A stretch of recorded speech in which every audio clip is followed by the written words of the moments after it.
Well, we're back. It's been a while. As you can tell, Mustang's gone. Some unfortunate circumstances, the things going on in my life. Mustang blew up and I didn't really have the time or money to fix it. So that got sold off.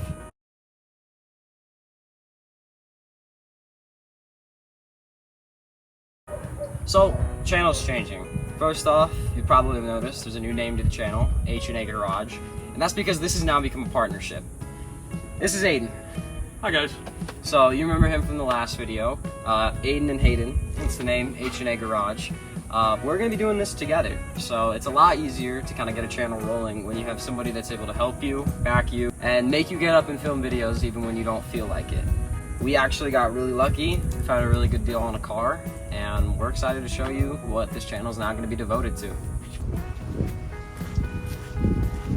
So, this is our new to us 1995 Acura RS.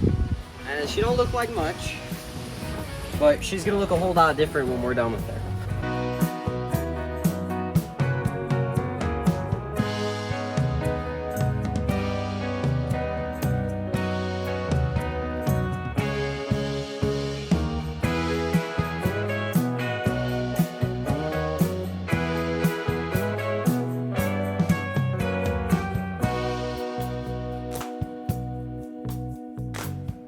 So let's go over it.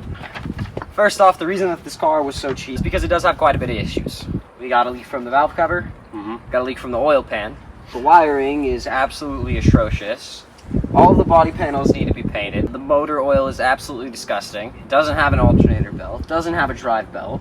The AC is taken out. AC was in the trunk when we got the car. Yep. Now let's go over the good with the car. The body may have 150,000 miles on it, and she looks tattered and battered. But the good thing is, due to the paperwork that we were given, we know that this motor only has 40K on it, which means it's very healthy, even though we got to do quite a bit of work to it. Once we get that work done, this thing is going to run absolutely amazing. The other thing is, we're not sure about the transmission, but in driving it on a test drive, it feels great. No issues with the synchros or the gearing, didn't pop out, didn't grind. It is a 5-speed car, which I do think we forgot to mention, but if anything, that makes it way better. Clutch is fresh, a lot of the fluids are fresh. But we're excited, and we're happy to finally be able to start this project and get to share it with the world, because it's something that I know we both wanted to do forever. Although an Integra isn't necessarily my dream build, I know that it's Aidan's absolute dream build. Yeah. And at least for the next few years, the plan for this is to try to get it to 350, 400 wheel horsepower ballpark range, which we think is pretty achievable. And very reasonable. Exactly, with the budget that we're working with. But we're excited. So let's go over the stuff that we're going to need.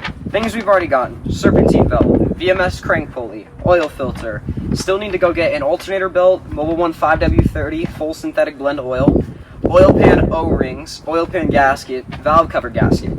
Things that we're going to need to do soon are going to include spark plugs, brake pads, trans flush, coolant flush, power steering flush, fix the AC, which is again sitting in the trunk.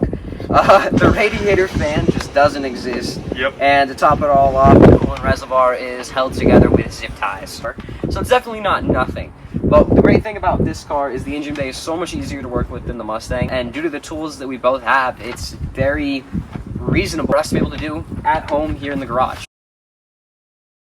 Alright, so we're back working on the Integra. We went ahead and got the old crank hub pulley off. The issue is, this is the old one.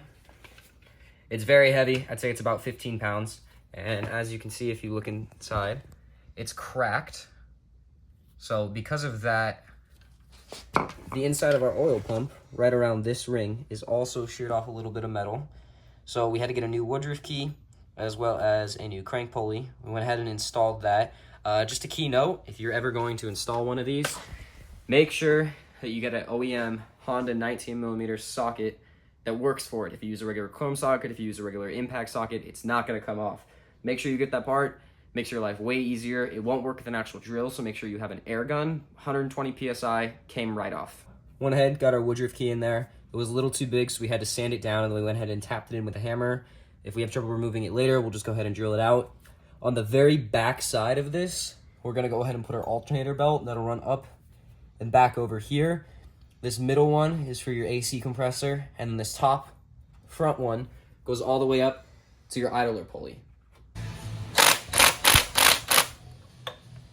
We went ahead and put the crank pulley on because of the way that our Woodruff key was sitting in there and it wasn't budging.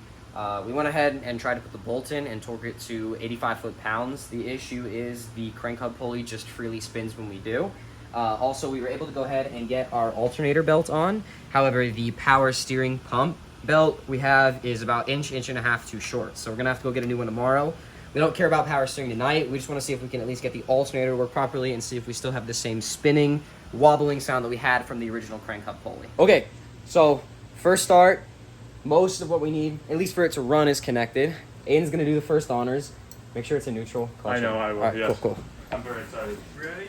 Go for it. Not enough. Round 2, give it a try. Round 3, hit it. Off, or stop.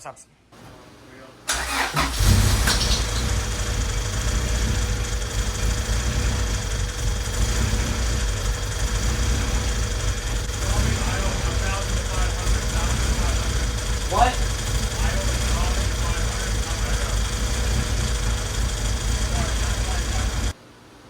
That belt also isn't tight.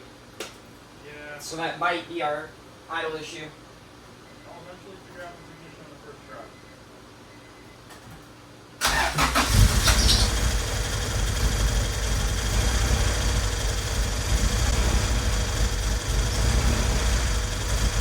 Give it a little rev.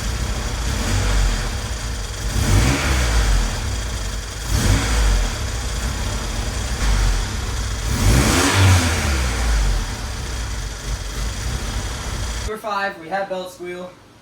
Hopefully we fixed it. Alternator wasn't tightened down fully. The belt's definitely a little loose, probably a ½ inch to an inch too long, but as long as it's spinning, I checked and made sure it won't come over the lip of the crank hub pulley, so it should be good. Hit it.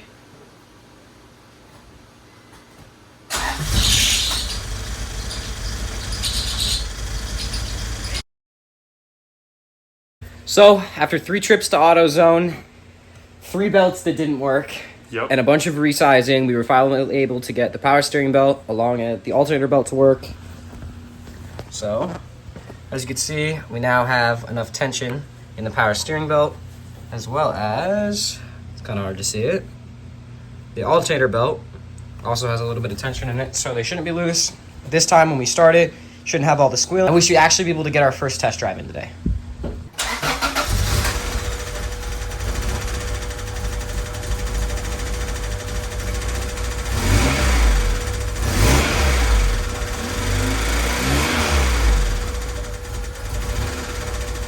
I don't know if that's timing or throttle cable position.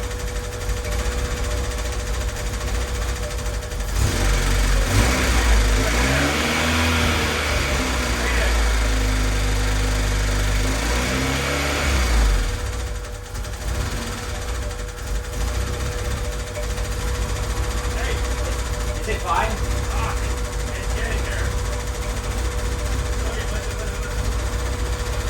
It's better now. First off, we're burning oil, Yeah. obviously. It sounds like lifter stick.